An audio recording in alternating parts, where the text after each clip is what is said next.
Hello दोस्तों, जैसा कि आप सभी जानते हैं कि यूपीपीसीएस वन चैनल लेकर आ रहा है आपके लिए करंट अफेयर सीरीज, जो कि है बेस्ड आपकी घटना चक्र के जो एनुअल कंपाइलेशन है आई दृष्टि उसके ऊपर। तो अभी हमारा बीच में कुछ दिन का डिले रहा।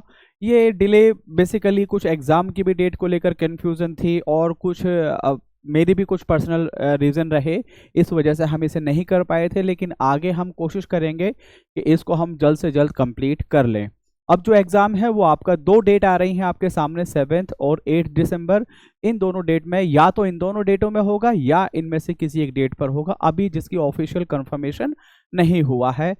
अब जैसे हमने बीच में थोड़ा सा कोशिश की थी कि हम थोड़ा जल्दी ख़त्म कर देते हैं, लेकिन अब जैसे हमारे पास टाइम है तो हम ज़्यादा जल्दबाजी नहीं करेंगे।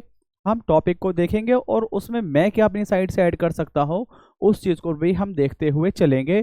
तो चलिए हम बिना टाइम को वेस्ट करे हुए आगे चलते हैं। तो सबसे पहली जो न्यूज़ है आपकी, ये है आपका जो घटना चक्र के अंदर वैज्ञानिक परिदृश्य, जो करंट अफेयर है उसके नोट्स हैं ये। आपका जो जो आपका स्पेस से रिलेटेड जो खगोलीय गतिविधियां हैं उसका जो अपडेट है, बेसिकली वो सारी न्यूज़ यहाँ पर हम कवर कर रहे हैं। चंद्रयान 4 मिशन को मंजूरी। अब देखिए, ये हम जैसे यहाँ पर देखें तो ऐसा है इंडिया का, जब कोई भी देश जब तरक्की करता है ना तो वो आगे की बहुत लंबी प्लानिंग लेकर चलता है। वो बताता है पहले कि भाई देखिए अगले 10 साल में हमको ये अचीव करना है, अगले 20 साल में हमको ये अचीव करना है और आगे उससे आगे हमें किस तरह से बढ़ना है। तो उसी में हमने चंद्रयान 4 को भी हमने बताया है कि चंद्रयान 4 जो मिशन है उसको हमने मंजूरी दी है। साथ ही साथ अगर आप इसको जोड़ें तो इंडिया का एक और प्रोग्राम चल रहा है जिसका नाम है गगनयान। गगनयान में क्या है कि जिस तरह से आपका इंटरनेशनल स्पेस स्टेशन है, रशिया और अमेरिका का मिलकर क्या है, इंटरनेशनल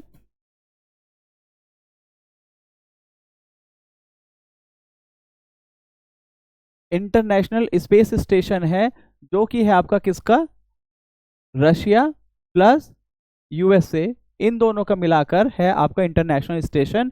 इसी के तरह चाइना ने भी अपना एक स्टेशन बनाया, स्पेस स्टेशन, जिसका नाम है आपका त्यांगोंग। त्यांगोंग, जिसका मतलब होता है अगर इंग्लिश में देखें, स्काई पैलेस। स्काई पैलेस ये आपका है किसका, चाइना का। अगर इंडिया अपने गगनयान को अचीव कर लेता है तो इंडिया ऐसा तीसरा देश बन जाएगा। वैसे अब यहाँ पर ये हो रहा है, इंटरनेशनल स्पेस स्टेशन जो है इसको भी तोड़ने की बात हो रही है। रशिया और अमेरिका दोनों कह रहे हैं कि अब हम अपना अलग अलग बनाएंगे। फिलहाल दोनों साथ हैं और दोनों का एक है जिसका नाम है इंटरनेशनल स्पेस स्टेशन। ये जो आपका लो अर्थ ऑर्बिट है, लो अर्थ ऑर्बिट LEO, उसमें ये प्लेस्ड होता है। और बेसिकली आप इसका भी यहाँ देखेंगे, जनरली जो माइक्रो ग्रेविटी या रिसर्च पर्पस के लिए ये होता है कि किस तरह से हम वहाँ बेहतर स्टडी कर सके under the situation of micro gravity, जिसको हम बोलते हैं सूक्ष्म गुरुत्व, यानी कि माइक्रो ग्रेविटी। तो ये मैंने इसकी आपको नॉर्मल सी थोड़ी सी डिटेल मैंने बताई है।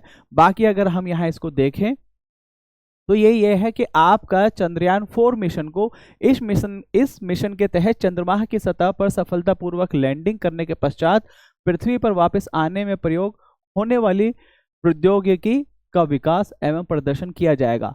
बेसिकली जो चंद्रयान 4 है वो है टेक्नोलॉजी डिमोन्स्ट्रेटर जो मिशन है, वो जाएगा वहां से सैंपल लेगा और आएगा। बेसिकली अगर आप देखें कि अगर आपको इंसान को भेजना है तो पहले जो टेक्नोलॉजी जो होती है ना, साइंस जो होता है, साइंस पहले बहुत रिसर्च करता है, बहुत सारे टेस्ट करता है और जब जाकर अल्टीमेटली किसी चीज़ को एग्जीक्यूट करता है। तो पहला काम क्या है, वो वहाँ पर भेजेंगे अपने रॉकेट को, वहाँ पर जाएगा और वहाँ से वो सैंपल कलेक्ट करके लेकर आएगा। उसमें बेसिकली सैंपल कलेक्ट करने से ज़्यादा इंपॉर्टेंट ये है कि क्या वहाँ से वापस आने की कैपेसिटी है। तो उस कैपेसिटी को डेवलप करने का क्या होगा, चंद्रयान 4 मिशन जो होगा। चंद्रयान ऑब्वियसली जब चंद्रयान 4 है तो पहले भी आप जानते हैं कि पहले 3 मिशन है। तो चंद्रयान 1, अब यहाँ पर जो है ना चंद्रयान 1, 2, 3, उनके लिए जो जो चीज़ इंपॉर्टेंट हो जाती है ना वो ये है कि वो कहाँ कहाँ पर उनका जो लैंडिंग पॉइंट है या क्रैश पॉइंट है वो क्या है। तो जहाँ पर चंद्रयान 1 जो टकराया था, जो लास्ट में वो गिरा है, उसको नाम दिया गया है जवाहर पॉइंट।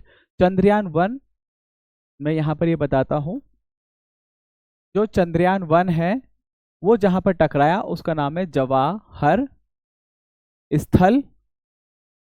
या पॉइंट। ओके। दूसरा जो है चंद्रयान 2, जो वहां पे जो क्रैश किया था उसका नाम है तिरंगा पॉइंट। तिरंगा पॉइंट।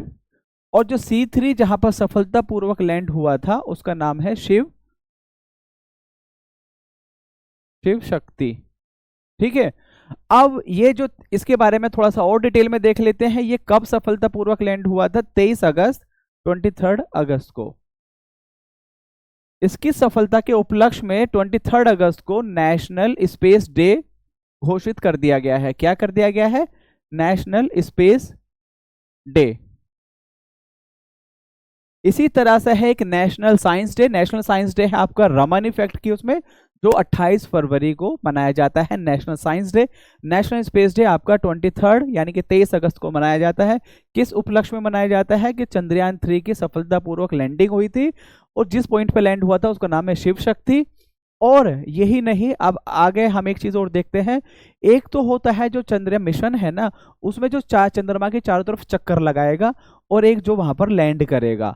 जो लैंडर था उसका नाम था विक्रम, और जो रोवर, जो लैंडर का नाम विक्रम, और एक ये होता है ऑर्बिटर, और जो चलेगा उसका नाम है रोवर। तो रोवर का नाम है प्रज्ञान रोवर, और लैंडर जो है जो टकराया है नीचे जो गया है उसका नाम है विक्रम। ठीक है। तो चंद्रयान 1 का जवाहर स्थल, चंद्रयान 2 का तिरंगा, चंद्रयान 3 का शिव शक्ति, यही सारी यहाँ पर कहानी कही गई है। अब जो है ना, मैं देखिए कहानी एक बार आपको दिखा देता हूँ, सैंपल लेकर आएगा। ठीक है। अब जो हमारा है, मैंने आपको बताया गगनयान मिशन है। गगनयान कब है? 2040 तक उसको हमें करना है। तो वास्तव में चंद्रयान 4 मिशन के माध्यम से उन मूलभूत प्रौद्योगिकी क्षमताओं को प्राप्त करने का प्रयास किया जाएगा जो चंद्रमा पर भारत की मानव युक्त लैंडिंग यानी कि वर्ष 2040 तक जो प्रस्तावित है के लिए आवश्यक है। यानी कि जो वो टेक्नोलॉजी डिमॉन्स्ट्रेशन करेगा बेसिकली कि हाँ, आपके अंदर इतनी ताकत है, इतनी कैपेसिटी है कि आप वहां पे इंसान को भेज सकते हैं और वापस लेकर आ सकते हैं। यह मिशन भारत को उन महत्वपूर्ण, अब ये नहीं भारत, अब इसमें जनाब बेसिकली यही सब चीजें कहानी है। मैंने आपको चीजें बता दी हैं जो इंपॉर्टेंट है, और ये भी बता दिया है मैंने आपको कि एक है जो अभी स्पेस स्टेशन है आपका इंटरनेशनल स्पेस स्टेशन, जो रशिया और यूएसए का दोनों का मिलाकर है। चाइना का अपना है जिसका नाम है त्यांगोंग, जिसको अगर उसको ट्रांसलेट करें इंग्लिश में तो उसका नाम है स्काई पैलेस। ठीक। अब इसमें नीचे भी क्या कहानी है? अब ये जो भारतीय अंतरिक्ष स्टेशन जो मैंने आपको बताया, इंडिया अपना भी एक स्पेस स्टेशन बनाना जा रहा है जिसका नाम है भारतीय अंतरिक्ष स्टेशन BAS। उसका पहला मॉड्यूल है BAS-1 जो कि 2028 तक प्रस्तावित है। ऐसी डेट नहीं पूछेगा, आपसे ये पूछ सकता है जो स्पेस स्टेशन है उसका जो पहला मॉड्यूल है वो है 2028 तक, और उसको ऑपरेट कब कर देना है? 2035 तक उसको ऑपरेशनल करना है। और इंडिया जो क्रूड मिशन भेजेगा चांद पर उसका कब है? 2040। यानी कि जो गगनयान, एक गगनयान मिशन हो गया उसका ऑपरेशनल होगा। गगन मीन्स आकाश, आपका स्पेस जो है 2040। और आपका जैसे यहां पर देखिए, मुझे थोड़ा सा देखिए, मैं माफी चाहता हूं, थोड़ा सा कंफ्यूजन वाला मामला हुआ। जो आपका स्पेस स्टेशन है ऑपरेशनल जो हो जाएगा वो हो जाएगा 2035 तक स्पेस स्टेशन। अब अगर हमें उससे आगे जाना है, चांद पर जाना है, भाई दूर जाना है, तो उसमें थोड़ा सा और टाइम लगेगा, वो होगा 2040 तक। तो स्पेस स्टेशन जो है उसका जो पहला मॉड्यूल है वो आपका 2028 में भेजा जाएगा और 2035 में वो ऑपरेशनल हो जाएगा, भारतीय जो अंतरिक्ष स्टेशन है उसका। और जो चांद पर जो भेजा जाएगा इंडियन क्रूड लूनर मिशन, वो है 2040। तो मेरे ख्याल से आपको कुछ कंफ्यूजन नहीं होनी चाहिए। भाई देखिए, स्पेस स्टेशन है आपका 340 से 350 360 किलोमीटर की ऊंचाई पर, और जो चंद्रयान है वो लगभग 4 लाख किलोमीटर, तो ऑब्वियसली वहां जाने के लिए ज्यादा टाइम लगेगा, तो वो है 2040 में। ठीक। अब देखिए यहां पर भी ये लिखा है मानव युक्त लैंडिंग 2040 तक। अब यहां पर भी देखो, जो मैंने आपको पहले ही बताया, स्पेस बेस्ड फैसिलिटी, ऑब्वियसली जब स्पेस है तो वही है। असल में करना क्या है? माइक्रो ग्रेविटी करना क्या है? माइक्रो ग्रेविटी एक्सपेरिमेंट्स करने हैं।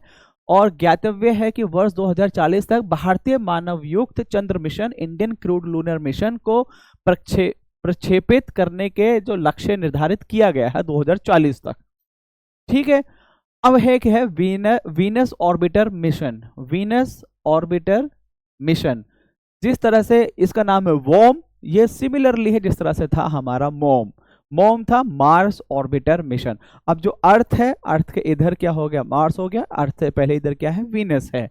ठीक है, तो आपका वीनस के बारे में बस यहाँ पर ये देखा गया है कि उसको उपलक्ष्य मतलब दिया गया है कि वो तब करेंगे, इस तरह से पढ़ेगा। जब भी ऑब्वियसली कोई मिशन जा रहा है तो सबसे पहले उसको एटमॉस्फेयर को ही पढ़ेगा, दूर से उसके सरफेस को पढ़ने की कोशिश करेगा, ये सारी चीज़ें हैं। यहाँ पे जो क्वेश्चन इंपॉर्टेंट बनता है वो ये बनता है कि वीनस जो है, वीनस पे क्या कोई और भी कोई मिशन हुआ है, कोई इंपॉर्टेंट करंट में मिशन जो अनाउंस किया गया है, तो यहाँ हम ये देखेंगे। फिलहाल हम एक चीज़ देखते हैं, 2028 में प्रस्तावित है ये इसरो के द्वारा। इस मिशन के लिए इतने पैसे, ये बिल्कुल भी इम्पोर्टेंट नहीं है। बस आपसे पूछ सकता है वॉर्म जो मिशन है, वॉर्म मिशन सिर्फ ऐसे VOM वो किससे रिलेटेड है, तो वीनस। फिर दूसरा पूछ सकता है वो वॉर्म किसका है, नासा का है, इसरो का है, यूरोपियन स्पेस एजेंसी का है, या जाक्सा का है, जापान का है, या फिर ESA का है, किसका है, तो वो है आपका इसरो का मिशन है वॉर्म। आप इस चीज पे कंफ्यूज हो सकते हैं। अब जो वीनस को हिंदी में क्या बोलते हैं, शुक्र ग्रह, अब उसके ऊपर क्या क्या कौन कौन से मिशन गए हैं, मैरिनर 2, उससे ज्यादा जो है ना मैगेलन है। मैगेलन ये आपको याद रखना है, मैगेलन जो है नासा का है, और वीनस तो आप पता ही लगा लेंगे। एक है जो यहाँ पर जो है ना दो इंपॉर्टेंट जो मिशन है, एक तो है दा विंची और एक है वेरिटास। दा विंची जो है deep atmospheric Venus investigation of noble gases chemistry and imaging, NASA का है, ये 2030 में प्रस्तावित है। दूसरा है Veritas, Venus emissivity radio science InSAR topography and spectroscopy, यह भी नासा का भविष्य में प्रक्षेपित किए जाने वाला मिशन है। तो दा विंची और वेरिटास है नासा के, वोम है इंडिया का। इंडिया का 2028 में होगा, और जो आपका दा विंची है वो 2030 में। वेरिटास की अभी डेट डिफाइन नहीं है, तो इतना ही, यहाँ पर ज्यादा जानने की जरूरत इसमें नहीं है। अब है अगली पीढ़ी का उपग्रह प्रक्षेपण यान। बेसिकली जब हुआ क्या, देखिए आप कोई भी सैटेलाइट को लॉन्च करेंगे, सैटेलाइट को लॉन्च करने के लिए जो एक चीज चाहिए होती है, रॉकेट। अब उस रॉकेट का ही अलग अलग नाम है। तो हुआ क्या, पहली बात तो मैं एक चीज बताता हूं, मुझे देखिए मैं माफी चाहता हूं, मुझे इसका वाकई में नहीं पता है। एक चीज है, ये भी क्वेश्चन पूछा गया है, एस्केप वेलोसिटी। जो अर्थ है ना, अर्थ की एक अपनी ग्रेविटी है। अगर आप किसी चीज को ऊपर फेंकते हैं, वो कुछ देर तक ऊपर जाती है, फिर नीचे आ जाती है, वो है आपकी ग्रेविटी की वजह से। लेकिन अगर आप उसी चीज को इतनी रफ्तार के साथ फेंके, इतनी फोर्स से फेंके कि वो जो अर्थ की जो ग्रेविटी है उसको खत्म कर दे, उसको नल एंड वॉइड कर दे, उसको पार कर दे, भेद दे उसको, तो उसको बोलते हैं एस्केप वेलोसिटी। और मेरे ख्याल से ये 11.2 किलोमीटर पर सेकंड के हिसाब से, ये देखिए आप एक बार इसको देख लेंगे, मुझे थोड़ा सा इसमें कंफ्यूजन है, 11.2 है शायद, एस्केप वेलोसिटी बोलते हैं, ये मुझे पता है। तो एस्केप वेलोसिटी से अगर उसको फेंकते हैं तो वो चला जाता है, ये है बेसिक प्रिंसिपल। अब हम देखते हैं इंडिया का जो एवोल्यूशन है। सबसे पहले क्या हुआ, सबसे पहले तो हम किसी और पे ही डिपेंडेंट थे, लेकिन फिर हुआ कि भाई हमने अपनी चीजें बनानी स्टार्ट की। फिर क्या हुआ, हमने अपनी चीजें बनानी स्टार्ट की। पहला आया SLV, सैटेलाइट लॉन्च व्हीकल। उसके बाद में आया इसका एडवांस्ड वर्जन जिसका नाम है ASLV, advance satellite launch vehicle. फिर इसको भी जब और एडवांस किया गया तो फिर आया PSLV। PSLV को कहा जाता है जो इसरो का या दुनिया का सबसे सक्सेसफुल जो रॉकेट सिस्टम है, वो PSLV को ये उपाधि दी जाती है। PSLV के बाद आया GSLV। GSLV जो है जियो सिंक्रोनस सैटेलाइट लॉन्च व्हीकल, और इसमें फिर कुछ अलग अलग मतलब वेरिएंट हैं, जिसके जैसे MK1, MK2, MK3, या फिर जिसमें क्रायोजेनिक इंजन भी यूज होता है, तो उस तरह से। और ये बेसिकली हो क्या रहा है, कितनी ऊंचाई तक जा सकते हो, कितना वजन लेकर जा सकते हो, तो ये कैपेसिटी उसी तरह से बढ़ रही है GSLV। अब GSLV के बाद जो आया है अगली पीढ़ी का, वो है NGLV, NGLV, new generation launch vehicle. अब ऑब्वियसली देखिए सीधी सी बात है, जब भी जो नई चीज आ रही है वो ज्यादा कैपेसिटी वाली होगी, तो यही चीज यहां पर है। जो जो आपका NGLV है उसमें क्या है, उसकी जो कैपेसिटी है, इसकी जो कैपेसिटी है 3 गुना ज्यादा है, भार ले जाने की क्षमता जो है 3 गुना है, और जो लागत है वो सिर्फ 1.5 गुना है। यानी कि अगर आप 1.5 गुना और एक्स्ट्रा खर्च करेंगे तो 3 गुना ज्यादा भार क्षमता वाली चीजों को आप ऊपर भेज सकते हैं। तो ये बेसिकली है यहाँ पर। और ऑब्वियसली नई चीज है तो कुछ ना कुछ नई टेक्नोलॉजी लेकर आएगी। आज के टाइम में जो एक चीज चल रही है वो है आपकी रीयूजेबिलिटी। रीयूजेबिलिटी हर चीज को देखकर, इन्वायरमेंट को देखकर, और सबसे पहली बात आपकी कॉस्ट को देखकर। जब आप किसी चीज को रीयूज कर सकते हैं तो ऑब्वियसली आप उस कॉस्ट को कम कर सकते हैं। जब कॉस्ट को और रीयूज करेंगे तो दूसरी चीज क्या है कि आप जल्दी भी कर सकते हैं। फॉर एग्जाम्पल मुझे एक प्रोडक्ट बनाना है और वो कहीं पे मुझे इस्तेमाल कर लेना है, वो वहीं पे खत्म, तो मुझे नया प्रोडक्ट बनाने में कुछ तो टाइम लगेगा। लेकिन एक क्या है कि मैंने उसको काम किया, फिर दोबारा से इस्तेमाल कर लिया कुछ चेंजेस करके, वो है आपका रीयूजेबल। तो आज के टाइम में जो सारा जो फोकस है ना स्पेस एजेंसीज का, वो है रीयूजेबल रॉकेट लॉन्चर बनाने में, जिसको काफी हद तक अचीव कर लिया गया है। आपने अभी हाल फिलहाल नहीं, पिछले काफी टाइम से चल रहा है, एलन मस्क जो है, जो आपका स्पेस एक्स कंपनी के मालिक हैं, उन्होंने इस चीज को बहुत अच्छे से डिमॉन्स्ट्रेट करके दिखाया है कि किस तरह से आपका रियूजेबल जो लॉन्चर है वो आपका वापस आया। पहले तो वो उसको पकड़ते थे, मतलब किसी पर्टिकुलर जगह पे लेकर आना, फिर आपका ओशन में पकड़ने लगे, और अभी तो बल्कि ऐसा किया, जो रॉकेट लॉन्चर की जो मशीन थी सीधा वहीं पे उतार के उन्होंने दिखाया, जो मेरे ख्याल से 3-4 दिन पुरानी न्यूज है, जो कि काफी बड़ा डेवलपमेंट है स्पेस एक्सप्लोरेशन में। तो यहाँ पर यही सब कहानी है। अब इस कहानी को हम छोड़ते हुए आगे बढ़ते हैं। यहाँ बताया न्यू जनरेशन पेलोड कैपेबिलिटी जो है वो 3 गुना होगी, और आपका जो है कीमत 1.5 है। और इसमें फिर क्या है, NGLV की जो ये चीज पूछी जा सकती है, NGLV की पृथ्वी की जो निम्न कक्षा है लो अर्थ ऑर्बिट, उसमें 30 टन की कैपेसिटी है। कितनी है? 30 टन की कैपेसिटी है। और जो आपका क्या बोलते हैं उसको, ये तो लो अर्थ ऑर्बिट हो गया। एक है आपका low earth orbit, middle earth orbit and geostationary जो ऑर्बिट है, उसमें लगभग 10 टन की इसकी कैपेसिटी है। आज के टाइम में जो हमारी ये कैपेसिटी है वो 10 नीचे वाले में और 4 ऊपर वाले में, ये बढ़कर हो जाएगी 30 और ये बढ़कर हो जाएगी 10।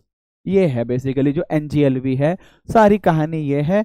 अब देखिए, उल्लेखनीय है कि वर्तमान में भारत ने 10 टन वजनी उपग्रहों के पृथ्वी की निम्न कक्षा में प्रक्षेपित करने का सक्षम परीक्षण यानों के आत्मनिर्भरता प्राप्त कर ली है। अब देखिए थोड़ा सा तो आप लोग समझे, नहीं क्लीन किया, सेलेक्ट किया, ये अब हमने ऊपर आए। ये यहाँ पर सीधी सी एक कहानी है जो मैंने अभी आपको बताया कि जो अभी जो कैपेसिटी है, नीचे जो ऑर्बिट है उसमें 10 टन और ऊपर वाले में 4 टन, वो बढ़ के हो जाएगी नीचे वाले में 10 से 30, ऊपर वाले में 4 से 10। ठीक है, अब ये यहाँ पर सीधी सी कहानी है। अब आप कुछ भी चीज़ देखते हैं ना पहले, तो उसका टेक्नोलॉजी डेमोन्स्ट्रेशन होता है। इसके 3 डेमोन्स्ट्रेशन हो जो डेवलपमेंटल होंगी उड़ाने, D1, D2, D3, और इसको लगभग 8 वर्षों में पूरा किया जाएगा। ये सब कहानी है। बेसिक कॉन्सेप्ट मैंने आपको बता दिया है कि NGLV क्या है और क्यों है, और किस तरह से हमारा एवोल्यूशन हुआ है जो रॉकेट है हमारे उनका। Polaris Dawn mission, Polaris Dawn mission जो है ये आपका किसका है, नासा के फ्लोरिडा स्थित केनेडी स्पेस सेंटर से पोलारिस डॉन मिशन जो है उसको सफलतापूर्वक उसको किया गया। और इसमें जो रॉकेट यूज किया गया वो स्पेस एक्स है। स्पेस जैसे हमारा इसरो का PSLV और GSLV है, उसी तरह से स्पेस एक्स का जो बहुत रिलायबल रॉकेट है उसका नाम है फाल्कन 9। फाल्कन 9 ये रॉकेट है, इसको यूज किया गया। और इसमें क्या हुआ, बेसिकली 4 लोगों को स्पेस में भेजा गया, 4 लोगों को स्पेस में भेजा गया स्पेस टूर के तौर पर। 4 सदस्यीय नागरिक दल 4 मेंबर सिविलियन क्रू को अंतरिक्ष में भेजा गया जो निम्नलिखित है। ये थोड़ा सा इंपॉर्टेंट है, ये आप जरा ध्यान से देखिए। यहाँ मैं कुछ कॉन्सेप्ट नहीं बता सकता हूँ, ये सीधा सा आपको याद करना है। वो 4 कौन कौन लोग हैं जो आपके किस वाले मिशन में, आपका मिशन का नाम है Polaris Dawn mission, Polaris Dawn mission में कौन कौन लोग गए थे? उन 4 लोगों के नाम हैं जेरेड इसाकमैन, स्कॉट पोटीट, सारा गिलिस एंड अन्ना मेनन। ये 4 लोग हैं और इनको भेजा गया था।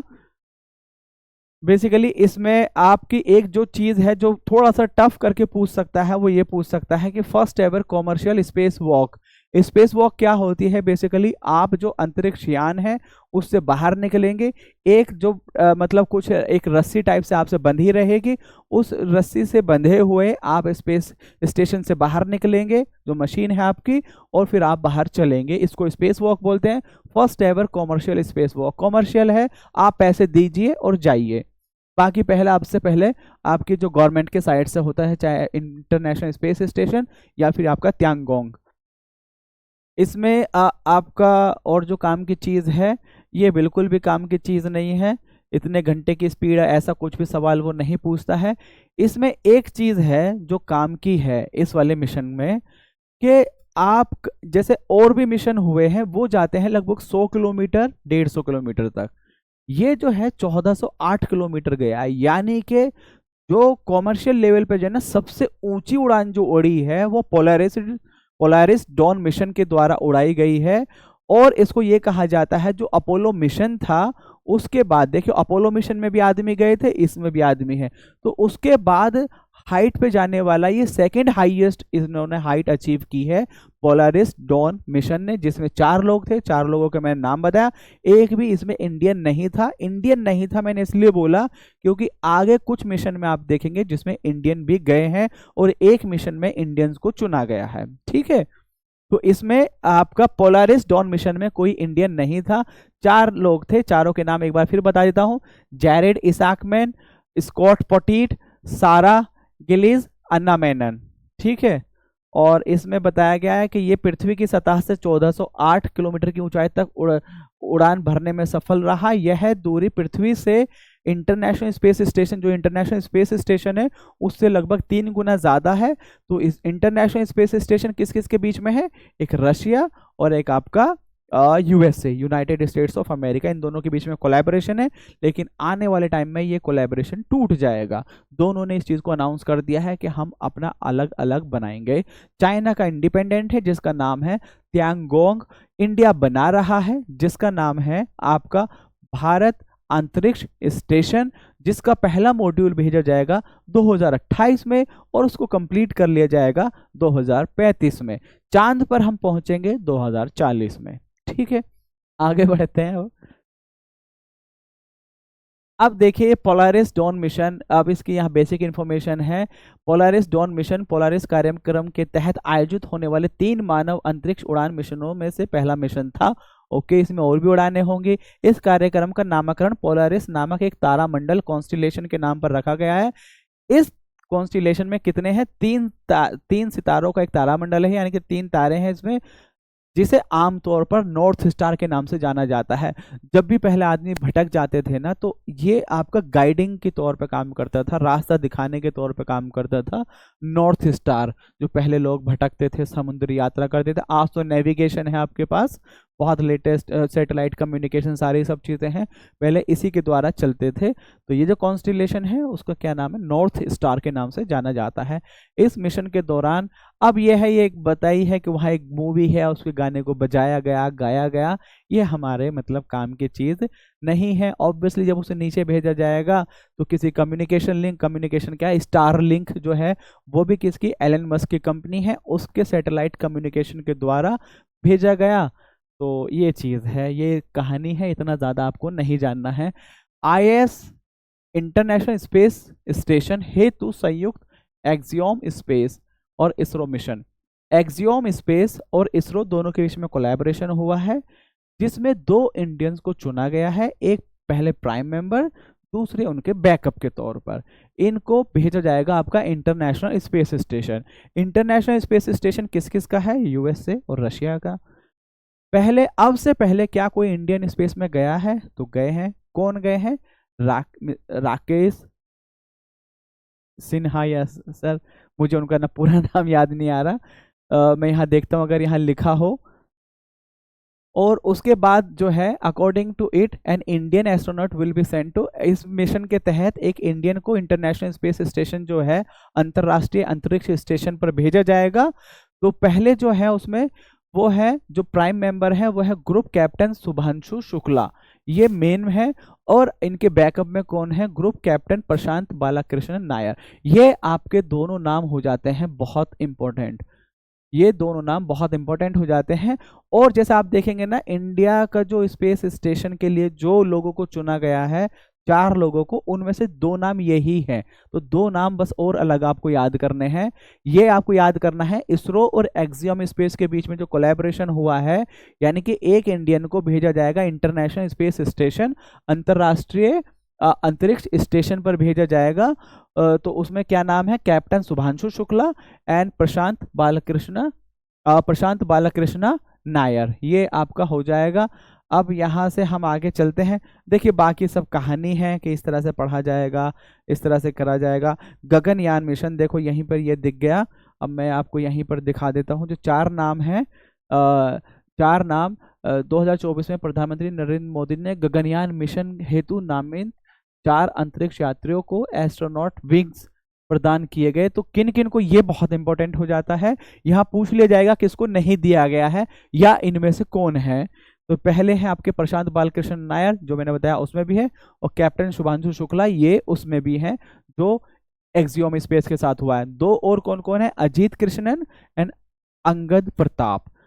प्रशांत बालाकृष्णन नायर एंड शुभांशु शुक्ला उसमें भी है, कॉमन है, अजीत कृष्णन और अंगद प्रताप, ये चारों लोग जो हैं ये आपका गगनयान मिशन, इनको एस्ट्रोनॉट विंग्स का जो खिताब दिया गया है प्राइम मिनिस्टर नरेंद्र मोदी द्वारा। अब हम चलते हैं, अगला मिशन है मिशन RHUMI 2024। ये RHUMI पूछ लिया जा सकता है कि क्या है, किस रिलेटेड है, कैसे है। बेसिकली जो मैंने अभी आपको बताया था कि दुनिया में क्या होड़ चल रही है या क्या कोशिश चल रही है, वो है रियूजेबल रॉकेट लॉन्च के बारे में। ऐसे मैं नहीं कह रहा हूँ सिर्फ यही होड़ चल रही है, बाकी और भी चीजें हैं, जैसे कि अलग अलग अगर हम डिपार्टमेंट में देखें तो अलग अलग चीजें स्पेस के मामले में आपका रियूजेबिलिटी के ऊपर चीज चल रही है। तो रियूजेबल हाइब्रिड रॉकेट की बात चल रही है। हाइब्रिड में जैसे आप देखते होंगे कार भी आती है भाई, वो डीजल पे भी चलेगी, वो गैस पर भी चलेगी, या डीजल गैस या इलेक्ट्रिसिटी पे चलेगी। तो हाइब्रिड जहाँ मोड होता है वो चीज़ हो गई। तो रोमी मिशन का नाम, इस मिशन को मिशन RHUMI दिया गया। इसको कहाँ, तमिलनाडु के पास, तमिलनाडु के पास से इसको लॉन्च किया गया। गांव का नाम और एज सच नहीं पूछेगा, लेकिन किताब में दिया है। तो ऐसा कभी आप बाद में ये कहें कि हमें तो मना कर दिया था, तो देख जरूर लीजिएगा। तमिलनाडु में एक गांव है थ्रू विदनथई, वहां से इसको लॉन्च किया गया था। और इसको बेसिकली ऐसा नहीं, ऊपर ये जो डिटेल की बात है। अब इसमें जो है ना, बस मैं एक चीज बताता हूँ, सब ऑर्बिटल ट्रेजेक्ट्री, पहले होता है ऑर्बिट, ऑर्बिट से नीचे सब ऑर्बिट, ठीक है, वहां पर इसको भेजा गया। और इसमें कुछ सैटेलाइट थे क्यूब सैटेलाइट और पीको सैटेलाइट। क्यूब सैटेलाइट वो हैं जो जिनके जो वजन है, जिनका जो वेट है वो 1 kg से लेकर 10 kg तक है। और जो पीको है वो है आपका 0.1 to 1 kg। तो इस मिशन के तहत 50 पीको सैटेलाइट और आपका आई थिंक 10 कितना, 3 क्यूब सैटेलाइट। तो क्यूब सैटेलाइट है जो आपका वजन है, क्यूब का वजन है 1 से 10 kg और पीको का वजन है 0.1 to 1 kg। ओके, अब ये जो है ना सब वही mean sea level, global warming, generic fuel based hybrid mode, ये सब कहानी है, ये कहानी नहीं पूछेगा। कहानी पूछ सकता है बस आपसे पीको और क्यूब सैटेलाइट का पूछ सकता है, रोमी मिशन पूछ सकता है। पहला फर्स्ट जो है ये फर्स्ट रियूजेबल हाइब्रिड रॉकेट है, ये पूछ सकता है। और कहाँ से लॉन्च किया गया वो चीज़ पूछी जा सकती है। इसके अलावा जो थोड़ी सी इसमें और डिटेल है वो मैं आपको बता देता हूँ। यहाँ एक बड़ा अच्छा टर्म मिलेगा, रोमी एक पर्यावरण अनुकूल रॉकेट है। ये पूरी तरह से पायरोटेक्निक्स यानी कि आतिशबाजी और TNT से मुक्त है। ये भी एक इसका इम्पोर्टेंट एस्पेक्ट है, ये चीज़ आप याद रखेंगे कि ये इन्वायरमेंट फ्रेंडली भी है। और इसमें ये जो है ना किसके अध्यक्षता में लॉन्च हुआ है, माल्यस्वामी अन्नादुराई। माल्यस्वामी अन्नादुराई वो हैं जिनको the moon man of India भी कहा जाता है, the moon man of India, the moon man of India कहा जाता है। और यहाँ पर ही एक जो बहुत इंपॉर्टेंट चीज है, श्री अन्नादुराई यू आर राव उपग्रह केंद्र जो है बेंगलुरु में, ये पूछा जा सकता है यू आर राव उपग्रह केंद्र जो है, U R Rao satellite centre जो है वो कहाँ पर है, वो है आपका बेंगलुरु में। और वहाँ के जो पूर्व अध्यक्ष थे उनका नाम है माल्यस्वामी अन्नादुराई। माल्यस्वामी अन्नादुराई को एक टाइटल दिया गया जिसको बोलते हैं the moon man of India. ठीक है, अब यहाँ पर एक और जो इम्पोर्टेंट चीज है जो मुझे लगी, ये संस्थापक और सीईओ नहीं, चेन्नई स्थित space zone India. Space zone India जो है एक स्टार्टअप है बेसिकली जो चेन्नई में। और देखिए अब क्या हो रहा है, जब जहां आपको बहुत स्कोप दिखती है ना, तो पहले क्या था, जो इसरो से जो रिटायर्ड साइंटिस्ट थे वो कहीं बाहर बाहर देखते थे। अब जैसे नासा क्या है, गवर्नमेंट की है, स्पेस एक्स क्या है, प्राइवेट है। इसी तरह से इंडिया में भी अब प्राइवेट सेक्टर जो है ना स्पेस में, वो बहुत ज़्यादा तेज़ी से बढ़ रहा है। तो जैसे अब आप देखिए स्पेस जोन इंडिया है, एक आगे हम देखेंगे अग्निकुल कॉस्मोस है, इसी तरह से हम और भी देखेंगे जो आपके स्पेस में सेक्टर या स्पेस सेक्टर में स्टार्टअप्स बढ़ रही हैं।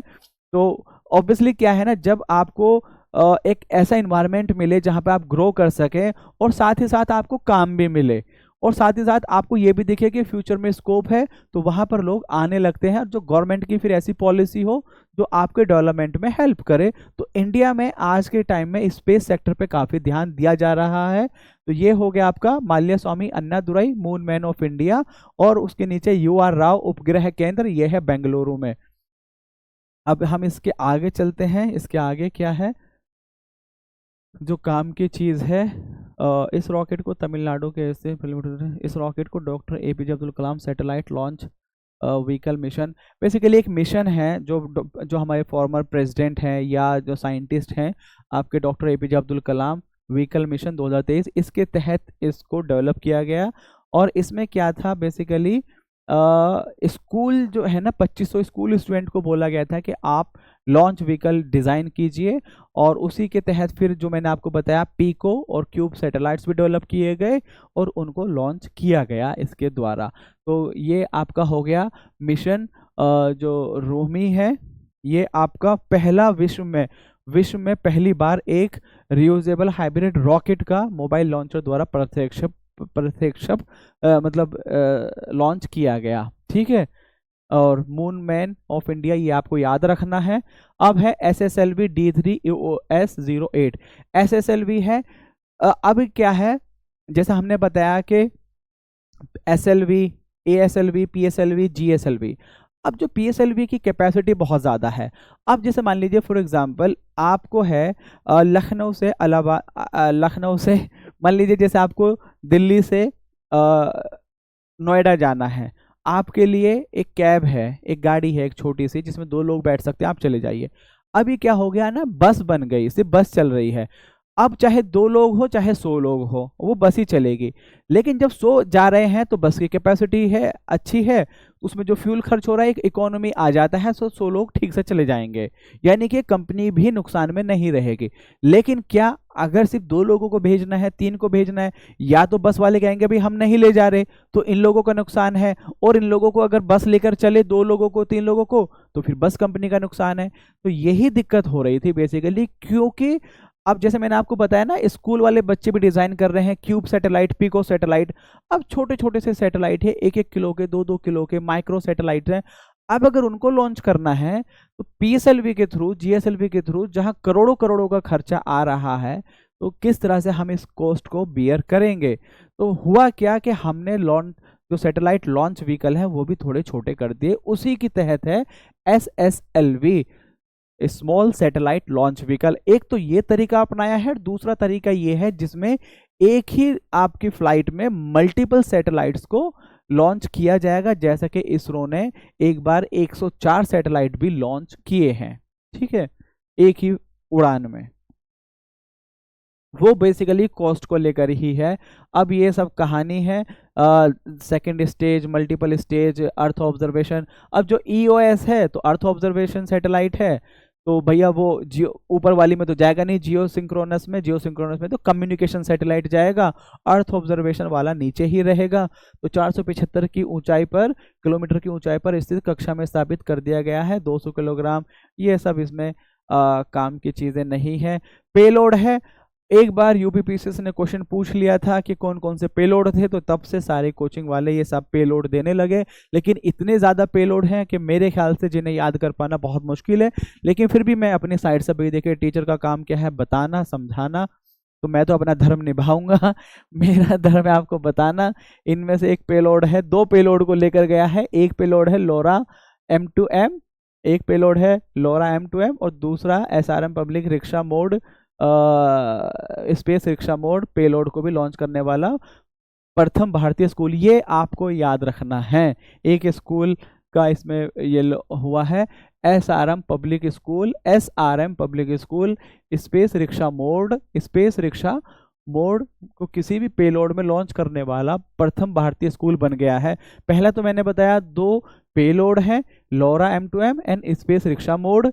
और स्पेस रिक्शा मोड जो है वो SRM पब्लिक स्कूल है, वो हाँ उसने लॉन्च किया, उसके द्वारा किया गया है, प्रथम भारतीय स्कूल बन गया है। ये आपका इंपॉर्टेंट हो जाता है, इसको आप बार बार देखेंगे, ठीक है।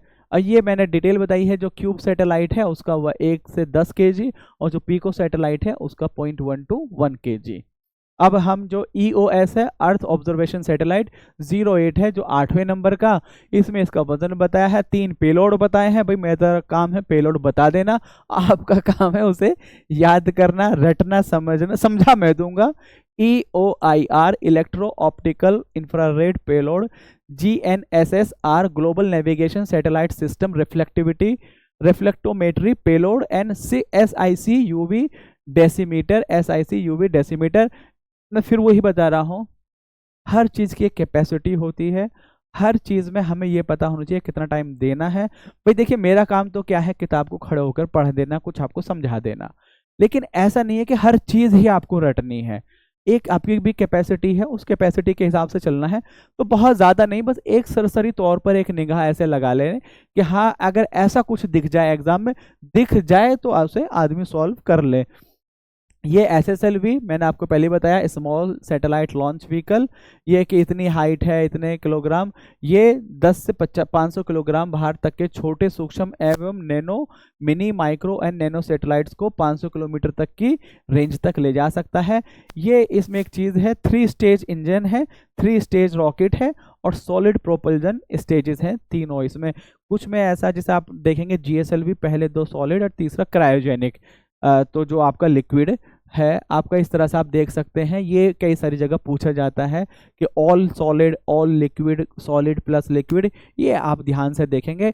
स्मॉल सैटेलाइट लॉन्च व्हीकल जो है 10 किलो से लेकर 50 किलो तक, 500 किलो तक के सैटेलाइट्स को ले जा सकता है। कहाँ तक? 500 किलोमीटर तक की रेंज तक। और इसमें 3 स्टेजेस हैं, और तीनों जो है आपकी, जो आपका ठोस प्रयुक्त प्रोडक्ट युक्त यानी कि सॉलिड प्रोपल्जन स्टेजेस हैं। प्रोपल्जन यानी कि वो फ्यूल जिसके द्वारा उसको चलाया जाता है, ठीक है। अब एक है पुष्पक इसरो का, वही रियूजेबल। देखिए मैंने पहले बताया था, सारी जो चीज़ें चल रही हैं, तो बस आप याद रखिए पुष्पक, जैसे पुष्पक विमान है उसी तरह से आप याद रखिए। ये क्या है? रियूजेबल लॉन्च व्हीकल का लैक्स लैंडिंग एक्सपेरिमेंट। क्या है ना, जो मैंने आपको पहले बताया, इंडिया को जाना है चांद पर। चांद पे सिर्फ जाना नहीं है, वापस आना है। वापस जो आएंगे, अब यहाँ से आप देखते हैं जब कोई सैटेलाइट जो रॉकेट लॉन्च होता है, कितनी बड़ी सेटअप लगा हुआ होता है, किस तरह से रॉकेट जाएगा। लेकिन वहाँ पहुँच गया, वहाँ से सेफली वापस लेकर आना है। उसके लिए जो आपके रियूजेबल लॉन्च व्हीकल के एक्सपेरिमेंट्स हो रहे हैं, एक्सपेरिमेंट को आपका लैक्स का नाम, लैंडिंग एक्सपेरिमेंट। और भी बहुत सारे हैं, जैसे कि आपने जैसे एक इंजन के बारे में पढ़ा होगा, RAM jet, SC RAM jet, जो स्पीड को बढ़ाने के लिए, वो भी इंडिया अचीव कर चुका है। ये एक नाम याद रखेंगे कि कहाँ पर है ये, ATR aeronautical test range Chitradurga Karnataka में है। ATR जैसे मैंने वो बताया, UR राव जो सेंटर है वो है बेंगलुरु में, ये है आपका चित्रदुर्ग कर्नाटका में। और ये आपने बताया कि लेक्स 01 02 03 कहाँ कहाँ पर है, पंखनुमा, मतलब वही नॉर्मल जैसे छोटा। आपको अगर इसका बिल्कुल फोटो देखना है तो आप गूगल पे चेक कर सकते हैं, या दूसरा ऐसा देखिए जिससे कल्पना चावला वापस आ रही थी, वो जो व्हीकल था जो क्रैश हो गया, या फिर अभी सुनीता विलियम, ये जो लोग वापस आते हैं, विंग वाला ये आपका विमान होता है। तो इसको बेसिकली जो टेस्ट किया गया 4.5 किलोमीटर ऊपर लेकर गए चिन्यूक हेलीकॉप्टर के द्वारा, फिर छोड़ा गया और उसने ग्लाइड करते हुए आपका सफल लैंडिंग की, आपका हॉरिजॉन्टल लैंडिंग। ठीक, इसमें कोई ज्यादा देखिए RLV TD, मैंने फिर वही बताया कि किसी भी चीज को फुल प्रूफ करने के लिए साइंस का काम होता है टेक्नोलॉजी को डिमॉन्स्ट्रेट करना। तो RLV रियूजेबल लॉन्च व्हीकल का टेक्नोलॉजी डिमॉन्स्ट्रेशन प्रोग्राम है, सारी यही कहानी है।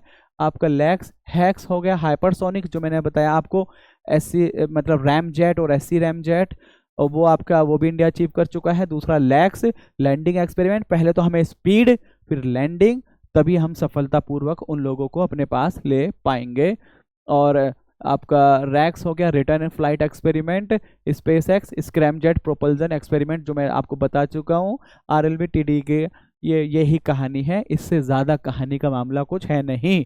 जो मैंने आपको बताया था मिशन RHUMI पहला जो था उसके बारे में आप याद रखेंगे। और दूसरा यहाँ भी देखिए, पूर्णतः 3D प्रिंटेड इंजन युक्त विश्व का प्रथम रॉकेट।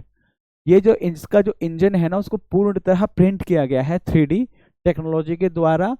और किसने, जो मैंने आपको बताया वहाँ स्पेस जोन था, यहाँ अग्निकुल कॉस्मोस प्राइवेट लिमिटेड, तो ये भी प्राइवेट कंपनी है। इसके द्वारा एक इंजन, उस इंजन का जो नाम है वो भी आपको याद रखना है।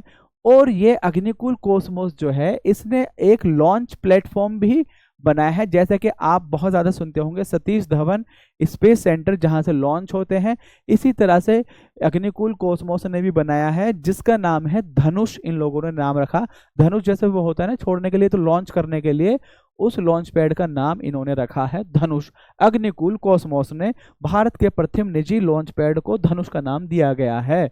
और यहाँ पर जो रॉकेट है, रॉकेट का भी नाम मैं अभी आपको बताता हूँ। रॉकेट का तो नाम जो है सो है, एक चीज ये भी है, इसके इंजन का भी नाम याद रखना है। इंजन का नाम है अग्निलेट। जो 3D एकल 3D मुद्रित आर्द्र cryogenic semi cryogenic rocket engine का प्रयोग किया गया, उसे अग्निलेट का नाम दिया गया है। तो अब इसमें बेसिकली क्या क्या चीजें याद रखनी है। पहला, पूर्णतः जो कंप्लीटली 3D प्रिंटेड इंजन जिसका नाम है अग्निलेट, किसके द्वारा, अग्निकुल कॉस्मोस। जो टेस्ट जो लॉन्च सेंटर है उन्होंने अपना बनाया है प्राइवेट, उसका नाम है क्या, धनुष। ठीक, अब ये आपका हो गया।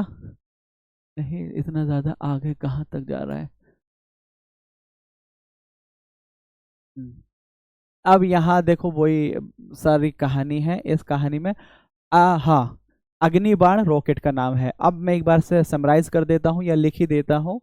कंपनी का नाम है, कंपनी का नाम है अग्निकुल कॉस्मोस प्राइवेट लिमिटेड। जो रॉकेट है, रॉकेट का नाम है आपका अग्निबाण, अग्निबाण। जो रॉकेट जहां से छोड़ा जाएगा उस जगह का नाम है धनुष, जो लॉन्च पैड है। और अग्निबाण के अंदर जो रॉकेट, जो क्रायोजेनिक 3D प्रिंटेड रॉकेट है, उसका नाम है अग्नि भाई देख लेता हूँ, कुछ भी लिखने से ज़्यादा बेहतर है कि आदमी देख ले, बाद में माफ़ी मांगे। बच्चे ऐसे ही पकड़ लेते हैं एक ही चीज़ को कि भाई ये गलत बता दिया। तो उस इंजन का नाम है अग्निलेट। इंजन का नाम क्या है, अग्निलेट। रॉकेट का नाम अग्निबाण, जहां से छोड़ा जाएगा आपका धनुष, और कंपनी का नाम अग्निकुल। ठीक है, इससे ज़्यादा इसमें जानने की जरूरत नहीं है। ब्लू ओरिजिन का NS-25 मिशन, ब्लू ओरिजिन है। इसने, जो मैंने कहा था ना कि आपको ये याद रखना है, इस वाले मिशन में कोई भी इंडियन नहीं है। पोलारिस डॉन मिशन जो है, यहाँ देखिए आप एक इंडियन आ जाएगा। ब्लू ओरिजिन वो गया था 1405 किलोमीटर तक, ये आपका कम है। तो यहाँ देखिए 6 अंतरिक्ष यात्रियों को इसने अंतरिक्ष में भेजा, और इसमें एक इंडिया के थे जिनका नाम है गोपी थोटाकुरा। क्या नाम है, इंडिया के थे गोपी थोटाकुरा। तो गोपी थोटाकुरा किस वाले मिशन से रिलेटेड है, ब्लू ओरिजिन। यहाँ कंफ्यूज किया जा सकता है, ब्लू ओरिजिन या फिर पोलारिस डॉन मिशन। तो ब्लू ओरिजिन जो है ये आपकी अमेजन की कंपनी है, और अमेजन जैसे मैंने आपको बताया कि कुछ इस तरह से, तो ब्लू ओरिजिन आपकी है अमेजन की कंपनी, जिसके मालिक है जेफ बेजोस। इसने भारतीय जो गोपी थोटाकुरा भारत के पहले नागरिक अंतरिक्ष पर्यटक, फर्स्ट सिविलियन स्पेस टूरिस्ट बन गए हैं। और ये हाँ जो मैं बोला था राकेश सिंह, ये राकेश शर्मा पहले हैं जो स्पेस में गए हैं, और उसके बाद दूसरे कौन गए हैं, गोपी थोटाकुरा।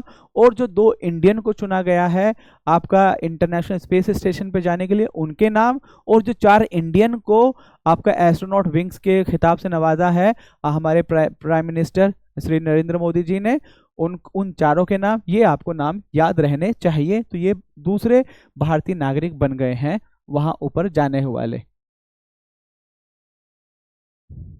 रॉकेट भारत का द्वितीय अंतरिक्ष पोर्ट। अब देखिए द्वितीय अंतरिक्ष पोर्ट जो है, हाल ही में प्रधानमंत्री नरेंद्र मोदी ने कुलाशेखरपट्टिनम भारत में अंतरिक्ष पोर्ट, यानी कि जहां से सैटेलाइट को लॉन्च करते हैं जो गवर्नमेंट साइड से, पहला क्या था आपका श्रीहरिकोटा आंध्र प्रदेश में है, दूसरा कुलाशेखरपट्टिनम जो कि है आपका तमिलनाडु, थुथुकोडी डिस्ट्रिक्ट है तमिलनाडु में, वहाँ थुथुकोडी तमिलनाडु, कुलाशेखरपट्टनम, और एक है श्रीहरिकोटा जो है आपका सतीश धवन स्पेस सेंटर है जहाँ पर, ये है आपका आंध्र प्रदेश में। इतनी ही कहानी है यहाँ पर, इसको इससे ज़्यादा आपको देखने की ज़रूरत नहीं है। एक यहाँ पे बड़ा अच्छी चीज़ है, एक 2005 EX-296 क्षुद्र ग्रह यानी कि एस्ट्रॉइड, ये वो है जो मार्स और जुपिटर के बीच में जो लेफ्ट ओवर पार्ट्स हैं जो घूम रहे हैं सन के चारों तरफ, उनको वो एस्ट्रॉइड्स हैं। कुछ कुछ अपने रास्ते से भटक जाते हैं, तो कुछ जो बड़े लोग होते हैं, बड़े साइंटिस्ट लोग होते हैं, उनको उपलक्ष्य में कुछ सैटेलाइट्स, कुछ एस्ट्रॉइड्स को उनका नाम दिया जाता है। अब यहाँ नाम देता कौन है, ये इंपॉर्टेंट है, इंटरनेशनल एस्ट्रोनॉमिकल यूनिट जो है उसके द्वारा प्रोफेसर जयंत मूर्ति, ये आपको नाम याद रखना चाहिए कि नाम पर एक एस्ट्रॉइड के नाम की घोषणा की गई है, प्रोफेसर जयंत मूर्ति। अब क्वेश्चन मैं ये पूछ सकता हूँ, क्या जयंत मूर्ति पहले ऐसे प्रोफेसर है? नहीं, ये दूसरे हैं, इनसे पहले भी दिया जा चुका है। और अभी हम बताते हैं, एक जो और मुझे यहाँ पर बहुत अच्छी चीज़ लगी वो ये, इस एस्ट्रॉइड की जो खोज है वो एरिजोना अमेरिका में जगह है, एरिजोना में एक ऑब्जर्वेटरी है, किट पीक नेशनल ऑब्जर्वेटरी। पूछा जा सकता है कि ये कहाँ पर है, किट पीक नेशनल ऑब्जर्वेटरी किस देश में है, ये भी पूछा जा सकता है। और टफ बनाना है तो अमेरिका के किस राज्य में है, तो ये एरिजोना है, वहां पर है। किट पीक नेशनल ऑब्जर्वेटरी के द्वारा इनको किया गया, खोजा गया था। और किसने खोजा था? ये बिल्कुल अब इतना भी ज़्यादा नहीं है कि आप सभी चीज़ें पढ़ने लगो। अब मैं बताऊं, उल्लेखनीय है कि इसके पूर्व प्रोफेसर MK वेणु बापू को भी दिया गया था, और प्रोफेसर JC भट्टाचार्य, यानी कि इससे पहले भी दिया जा चुका है। ये तीसरा प्रोफेसर हैं। इनका नाम है आपका, मैं नाम एक बार आपको बता देता हूँ, नाम है प्रोफेसर जयंत मूर्ति। और जो इम्पोर्टेंट है, कहाँ पर है ऑब्जर्वेटरी जिसने इस एस्ट्रॉइड को ढूंढा था? Kit peak national observatory. इससे पहले भी दिया गया है, professor MK Venu Bapu and professor JC Bhattacharya के नाम पर एस्ट्रॉइड किया जा चुका है। स्टैट्यू शिव शक्ति, जो मैंने बताया कि चंद्रयान 1 जो है वो आपका जवाहर स्थल, चंद्रयान 2 आपका तिरंगा, और चंद्रयान 3 शिव शक्ति पॉइंट, उसी को नामकरण कर दिया गया है। शिव शक्ति तो हमारा पॉइंट था, लेकिन इंटरनेशनल जो नाम जाना जाएगा statute Shiv Shakti. Planetary system nomenclature है बेसिकली, कि ताकि आसानी से चीज़ों को जाना जा सके, तो उसका नाम है स्टैट्यू शिव शक्ति। अब किसके द्वारा? प्लानिटरी सिस्टम नोमेनक्लेचर किसके द्वारा? इंटरनेशनल एस्ट्रोनॉमिकल यूनियन जो है आपका, जो यहाँ आप देखिए इंटरनेशनल एस्ट्रोनॉमिकल यूनियन, जिन्होंने उन प्रोफेसर के नाम पे उसका नाम रखा, इन्होंने ही चंद्रयान 3 जहाँ पर लैंड किया उसका भी नाम क्या रखा? स्टैट्यू शिव शक्ति। ये इतना ही है कि भाई टेरेस्ट्रियल नोमेनक्लेचर या प्लानिटरी नोमेनक्लेचर या फीचर, ये जो सारी कहानी है, ये कहानी काम की नहीं है, आपको इसमें ज़्यादा देखने की ज़रूरत नहीं है। विक्रम 1 के चरण 2 का परीक्षण, जैसे मैंने आपको बताया, एक स्पेस जोन, एक अग्निकुल, इसी तरह से एक है स्काई रूट, ये भी प्राइवेट कंपनी है। अब एक क्वेश्चन जो मुझे बहुत प्रोबेबल लगता है ना, मैं ये पूछ लूंगा कि स्काई रूट का हेडक्वार्टर कहाँ है, स्पेस जोन का कहाँ है, और अग्निकुल कॉस्मोस कहाँ है। जो मैं अगर क्वेश्चन बनाता तो मैं ये बनाता, और टफ लेवल का क्वेश्चन होता ये, तो आप इस चीज़ को देख लीजिएगा। Skyroot space station stage 2, जैसे मैंने बताया कि आपका जो सैटेलाइट है, जैसे कि SSLV है 3 स्टेज वाला है, सॉलिड वाला, तो इसमें क्या है 2 स्टेज का सफल प्रक्षेपण किया गया है, और इसमें तीसरे चरण कलाम 100 का सफल प्रयोग किया जा चुका है, मल्टी स्टेज रॉकेट। आपको जो है ना बस ये देखना है विक्रम 1 जो है वो किसका है, वो स्काई रूट का है, और इसमें आपका बहुत ज़्यादा काम की और चीज़ें हैं नहीं, ये सीधा यही है कि भाई पहले ये हुआ फिर दूसरा ये हुआ। और कलाम जो है कलाम 250, उल्लेखनीय है कि विक्रम 1 के प्रक्षेपण यान के द्वितीय चरण को कलाम 250 का नाम दिया गया है। बहुत अनलाइकली है कि ये चीज़ पूछी जाए, फिर भी आप इस चीज़ को देख सकते हैं। बस ये है कि आपका विक्रम जो है, विक्रम जो रॉकेट है वो किसका है, वो है आपका Skyroot aerospace private limited का, ये आपको याद रखना है। ओडेसिस चंद्रमा पर लैंड करने वाला पहला निजी अंतरिक्ष यान। अब जो ओडेसिस है, अब हुआ क्या, देखिए चांद पे पहले आपका रशिया, फिर USA, फिर चाइना, इंडिया, और हमारे कुछ दिन के बाद आपका जापान भी पहुंच गया वहां पर चांद पर। लेकिन अब हुआ क्या कि एक प्राइवेट कंपनी है ओडेसिस जो है वो आपकी इसकी चंद्रमा की सतह पर सफलतापूर्वक लैंड करने वाला विश्व का पहला निजी अंतरिक्ष यान बन गया है। और इसको कैनेडी स्पेस सेंटर है, जैसा हमारा श्रीहरिकोटा सेंटर है वैसे ही कैनेडी स्पेस सेंटर है, फाल्कन 9 रॉकेट के द्वारा, जो कि स्पेस एक्स कंपनी है एलन मस्क की, उसके द्वारा इसको लॉन्च किया गया। और ये इंट्यूटिव मशीन एक कंपनी है उसके द्वारा, और ज़्यादा इसमें मतलब इससे ज़्यादा नहीं, नोवासी इसी को, उल्लेखनीय है कि नोवासी लूनर लैंडर को ही ओडेसिस, बस आपको यही याद होना चाहिए ओडेसिस किसने लॉन्च किया था, स्पेस एक्स फाल्कन 9, और ये पहला ऐसा रॉकेट बना है, मतलब प्राइवेट कंपनी निजी कंपनी का जो चांद पर पहुंचा है, बस इतना, इससे ज़्यादा नहीं कि पहला नाम किया था, दूसरा नाम किया था, तीसरा नाम, ऐसे सब चीज़ें कुछ भी नहीं। अब इसमें हम एक चीज़ ये देखते हैं, नासा की वाणिज्य चंद्र पेलोड सेवाएं CLPS commercial lunar payload service Artemis, यानी कि अब जो नासा का प्लान चल रहा है, जैसे आर्टेमिस अकॉर्ड है, या फिर ये है कॉमर्शियल लूनर पेलोड सर्विसेज, इसके तहत इसको लॉन्च किया गया था, लेकिन है ये प्राइवेट, ठीक है। मेलापार्ट एक क्रेटर, चार्ल्स मेलापार्ट एक क्रेटर है चांद पर, ये आप जैसे वही मैंने बताया ना प्रोफेसर के नाम पर रखा गया, ऐसे ही चार्ल्स मेटापार्थ थे बेल्जियम के खगोल वैज्ञानिक हैं, उनके नाम पर इस क्रेटर को रखा गया। हैप्स का सफल परीक्षण, अब ये जो है pseudo satellite national CSIR national aerospace laboratory Bengaluru के वैज्ञानिकों ने एक सौर ऊर्जा चलित छद्म उपग्रह सीडो सैटेलाइट का सफल परीक्षण किया है।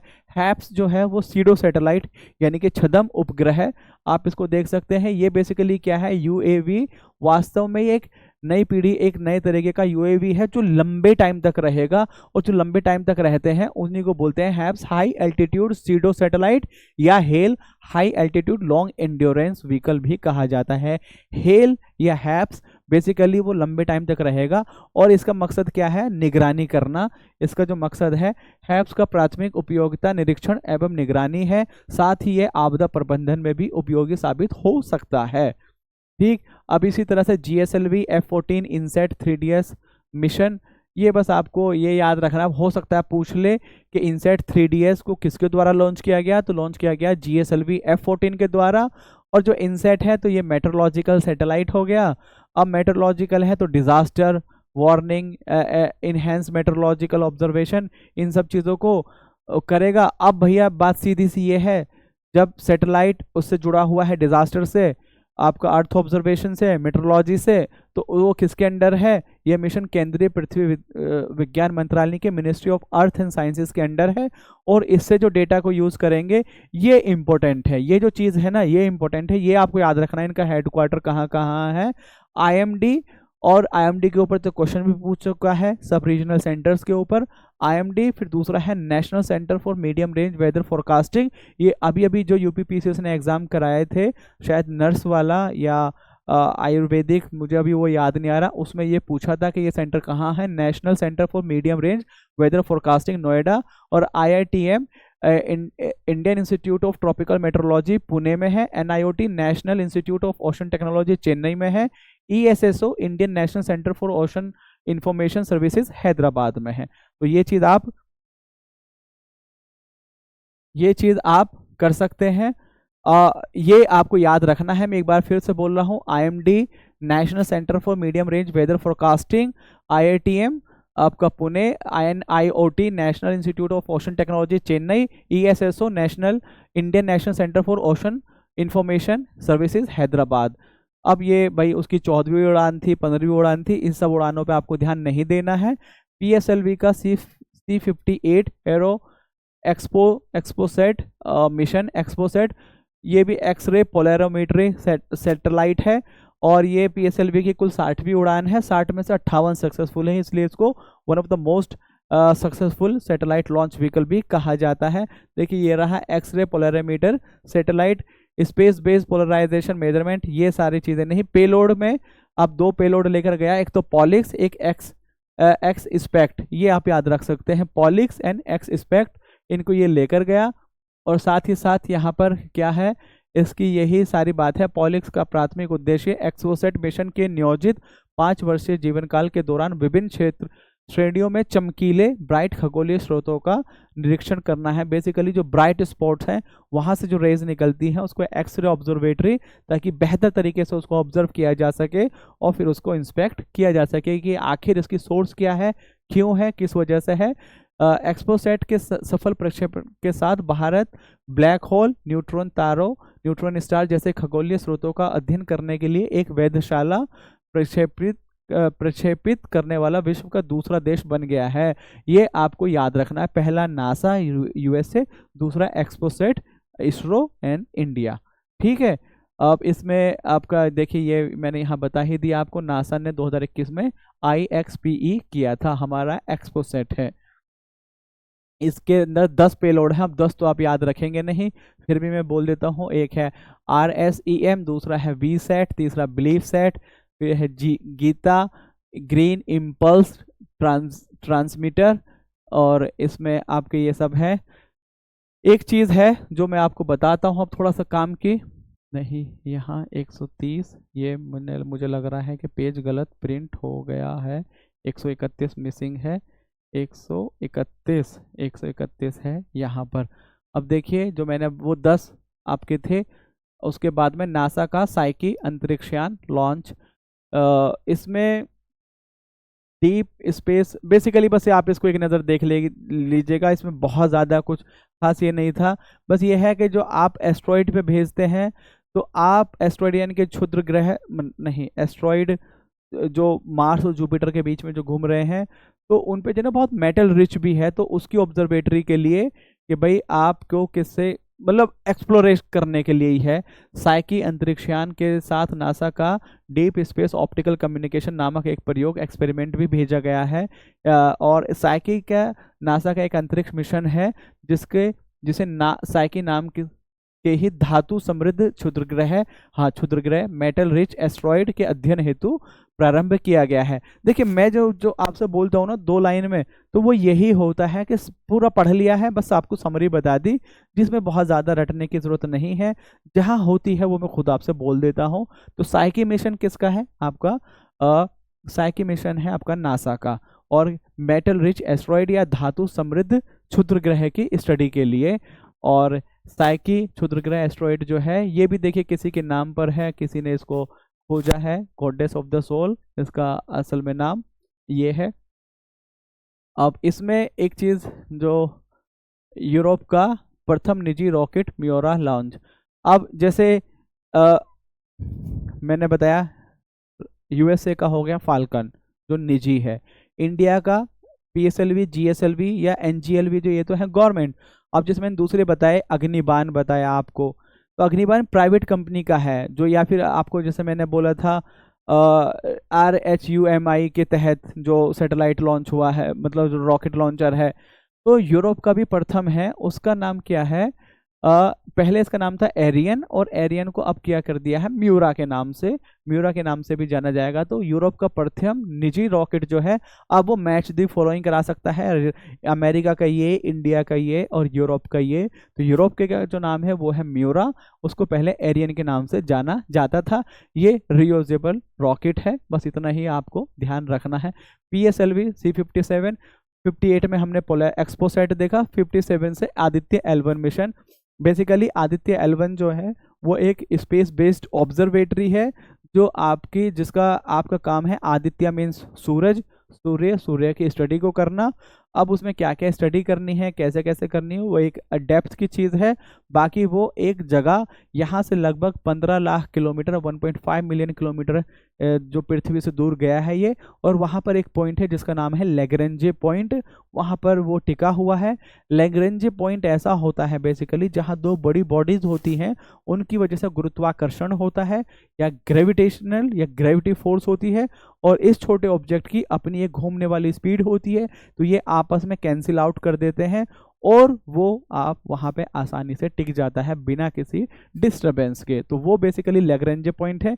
ये दो किसी ऑब्जेक्ट्स के बीच में ये आपके 5 लैग्रेंजे पॉइंट्स होते हैं। तो ये आपका अंतरिक्ष यान, ये यही कहानी है। 1.5 मिलियन, इससे ज़्यादा कुछ भी कहानी इसमें नहीं है। ये हमारा पेज ऊपर नीचे हो गया था। तो मैंने आपको जैसे बताया लैग्रेंजे पॉइंट, 5 लैग्रेंजे पॉइंट है।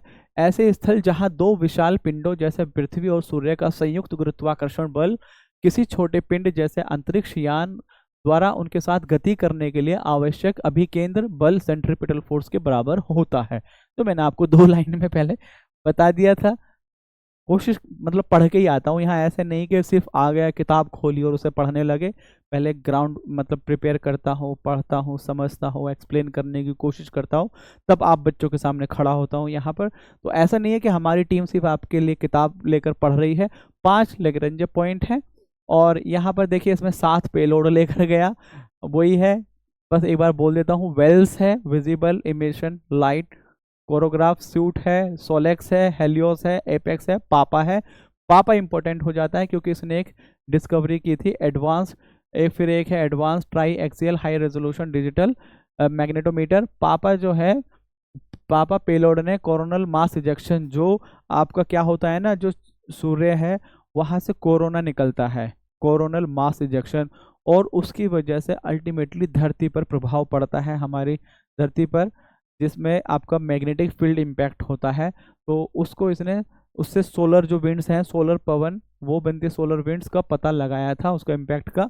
2 जुलाई 2024 को आदित्य L1 मिशन को सूर्य के पास फर्स्ट हेलो ऑर्बिट पूरी कर ली है। ये इसकी कहानी है। कहानियों पे हम ज़्यादा ध्यान नहीं देते हैं, जो काम की चीज़ है उसको हम देखते हैं। नवमित्र डिज़ाइन, हाल ही में इसरो ने नवमित्र नामक एक अभिनव सुरक्षा उपकरण, इनोवेटिव सेफ्टी डिवाइस का, मतलब अब इसको जो है ना आप ही पढ़ें तो ज़्यादा बेहतर है। मुझे इसमें कुछ काम का दिखाने की, काम की चीज़ बताने की मुझे कुछ नहीं लगी, लेकिन आप इसको पढ़ें ज़रूर, है ना। मैं 2 लाइनें मैं भी पढ़ सकता हूँ, लेकिन आप पढ़ें तो ज़्यादा अच्छा है। कम से कम आप भी तो थोड़ा बहुत कुछ करें। लूना 25 मिशन, लूना जो है बेसिकली वो है आपका रशिया का। रशिया जैसा अब हुआ ना कि क्या है, देख रशिया भी क्लेम कर रहा रशिया देखिए पहले 2 पोलर वर्ल्ड था आपका, USA एंड USSR। अब USSR टूट गया, रशिया एक सबसे बड़ा देश। अब रशिया का क्या है ना, वो भी compete करता है कि भाई हम भी हैं रेस में, सुपर पावर वाली रेस में, लेकिन रशिया काफ़ी पीछे हो गया है। उस वाली जगह को लगभग चाइना ने या भर के लिया है, चाइना ने रशिया को पीछे कर दिया है। अब है क्या कि जैसे जब इंडिया ने लॉन्च किया, बात ऐसा तो है नहीं कि एकदम इंडिया ने कल कहा और आज लॉन्च कर दिया, एक पहले से प्लान होता है कि हम लॉन्च करने वाले हैं इस तरह से। तो रशिया ने भी सीधा लॉन्च किया लूना 25, और जैसे हमारा मिशन था कि बहुत लंबे टाइम में, इनका ये था एकदम शॉर्टेस्ट रूट ले रहा था वो पहुंचने के लिए, लेकिन क्रैश कर गया, सक्सेसफुल नहीं रहा। तो लूना 25 मिशन किसका है, रशिया का है। रूसी चंद्र लैंडर मिशन था। यह विगत 47 वर्षों में रूस द्वारा चंद्रमा की सतह पर लैंड करने के उद्देश्य से प्रक्षेपित प्रथम चंद्र मिशन था, और इससे पहले लूना 24 जो है 1976 में था। और ये आपका हो गया जैसे फाल्कन, यूएसए का हो गया, इंडिया का पीएसएलवी जीएसएलवी हो गया, अभी हमने एरियन देखा था, या मोइरी 1 जो है यूरोपियन स्पेस, इनका क्या है सोयूज है। तो ये भी आप याद कर सकते हैं। मैं थोड़ा टफ बनाऊंगा तो ऐसे ही बना सकता हूँ। लूना 25 मिशन को चंद्रमा के दक्षिणी ध्रुव पर, ये एक अच्छा क्वेश्चन है। बोगुस्लावस्की क्रेटर के निकट लैंड किया जाना था लेकिन वो फेल हो गया। बोगुस्लावस्की क्रेटर जो है दक्षिणी ध्रुव पर है और ये मिशन फेल हो गया था। चंद्रयान 3 की सफल लैंडिंग मैंने आपको ऑलरेडी बता चुका हूँ कि इसके द्वारा LVM-3M4 के द्वारा चंद्रयान 3 को गया और इसमें ये फेल हो मतलब सक्सेसफुल लैंड हुआ। जहाँ पे गया उसका नाम है शिव शक्ति, स्टैट्यू ऑफ शिव शक्ति, और फिर उसको 23 अगस्त नेशनल स्पेस डे, और ये इसमें पेलोड है। ये आप सारी सब चीज़ें देखेंगे। नासा का साइकी ये हम पहले बता चुके हैं, अब हमने 132 भी कर लिया ये। अब हम आते हैं इस वाले पॉइंट पर। चंद्रयान 3 की ही पूरी कहानी चल रही है। लैंडर रोवर, लैंडर क्या क्या नाम है, विक्रम, रोवर का नाम है आपका प्रज्ञान, और लैंडर मॉड्यूल की सफलता, सॉफ्ट लैंडिंग, चौथा देश बन गया है अमेरिका, रूस, चीन के बाद इंडिया है, और पांचवा है आपका जापान, और उसके बाद एक प्राइवेट कंपनी का भी रॉकेट वहां पहुंच गया है। विश्व का पांचवा देश बन गया जापान। ये इंडिया के बाद बना। शिव शक्ति पॉइंट हो गया। 23 अगस्त नेशनल स्पेस डे। जो चंद्रयान 2 है वो तिरंगा पॉइंट। चंद्रयान 1 जो है जवाहर स्थल। और ये सारी कहानी सब कुछ मैं आपको बता चुका हूँ। इसरो ने विक्रम लैंडर के संलग्न मतलब chest Chandra surface thermophysical experiment नामक उपकरण प्रयोग द्वारा चंद्रमा के दक्षिण ध्रुव के आसपास मृदा के तापमान का मापन करने में सफलता प्राप्त की है। ये है। अब एक है आपका LIBS laser induce breakdown spectroscope की मदद से पहली बार दक्षिण ध्रुव के निकट चंद्रमा की सतह की मौलिक संरचना की यथास्थिति मापन इन सितु मेजरमेंट में सफलता प्राप्त हुई है। तो ये ओवरऑल सफल हमारा प्रोजेक्ट है। और यहाँ पर आपका जो फिर बताया गया मैंगनीज, सिलिकॉन, ऑक्सीजन की उपस्थिति का भी पता चला।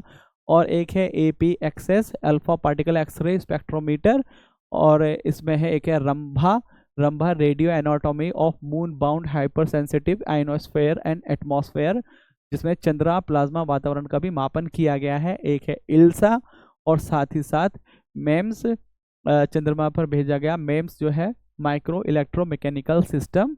बेसिकली ये जो ना सारी अंदर की डिटेल है, मेरा काम है बताना, आप बस इसको एक बार देख लें, बहुत ज़्यादा इसमें अंदर अब नहीं पूछेगा। एक है शनि के बारे में, सर्वाधिक उपग्रह वाला ग्रह।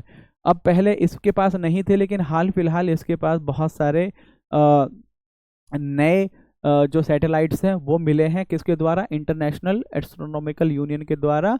और इसने इसको सबसे ज़्यादा वाला उपाधि दी है। यहाँ पर एक इसका जो सेंटर है माइनर प्लैनेट सेंटर।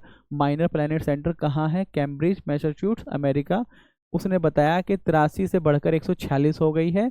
और शनि की कितनी हो गई? 146। और बृहस्पति जो पहले सबसे ज़्यादा था 95 है अब उसके, यानी कि अब उससे यह आगे बढ़ गया है। साथ ही शनि 100 या उससे अधिक उपग्रहों वाला सौरमंडल का पहला ग्रह भी बन गया है। ऑब्वियसली सबसे ज़्यादा पहले थे बृहस्पति के 95, अब बृहस्पति पीछे हो गया है तो सबसे आगे है अब शनि के हैं 146। और टाइटन जो है, ये इंपॉर्टेंट चीज़ है, टाइटन शनि ग्रह का सबसे बड़ा उपग्रह है। लेकिन अगर ओवरऑल सबसे बड़ा उपग्रह देखा जाए तो वो है गैनीमेड, जो कि बृहस्पति का उपग्रह है गैनीमेड। तो फरवरी 2024 में विज्ञानियों द्वारा, अब यहाँ देखिए ये बस फैक्ट है, शनि के 146 है, बृहस्पति के 95 है, यूरेनस के 28, और जो दो ऐसे ग्रह शुक्र और वीनस जिनका एक भी सैटेलाइट नहीं है, शुक्र और बुध का एक भी नहीं है। शुक्र के लिए हमने पहले ही पढ़ा था, एक मिशन है जो इंडिया करेगा 2028 में, जिसका नाम है वॉर्म। और उसके अलावा जो आपका नासा के हैं, एक तो है वेरिटास और एक है दा विंची। ठीक। ड्वार्फ प्लैनेट जो है बोना ग्रह, प्लूटो के भी 5 उपग्रह हैं। और ये मुझे दिखाना था सबसे पहले, भैया पहले ना सही तो बाद में सही, तो हम इस किताब को कर रहे हैं दृष्टि, जो समसामयिक जो एनुअल कंपाइलेशन है उसको हम कर रहे हैं। मैं उम्मीद करता हूँ ये सेशन आपको पसंद आया होगा। आपको, क्योंकि अब तो सेशन खत्म हो चुका है। अब तो यही कहूँगा कि उम्मीद करता हूँ आप लोगों को पसंद आया होगा। आप लोग अपनी राय ज़रूर दीजिए, अगर कोई कमी लगे तो उसको ज़रूर बताइए और अच्छा लगे तो उसको अप्रिशिएट कीजिए। ये मेरे साइड से नहीं है कि लाइक भी कीजिए, कमेंट भी कीजिए, शेयर भी कीजिए। अच्छा है तो आपकी मर्ज़ी है, जो आपको बेहतर लगे वो करें, लेकिन अपनी राय ज़रूर दीजिए। क्रिटिकल होगी तो ज़्यादा बेहतर है कि मैं अपने आप को ठीक करूँगा, अच्छी होगी वो लिखेंगे तो मुझे खुशी होगी कि मैं कुछ अच्छा कर रहा हूँ। Thank you, have a good day, bye, take care.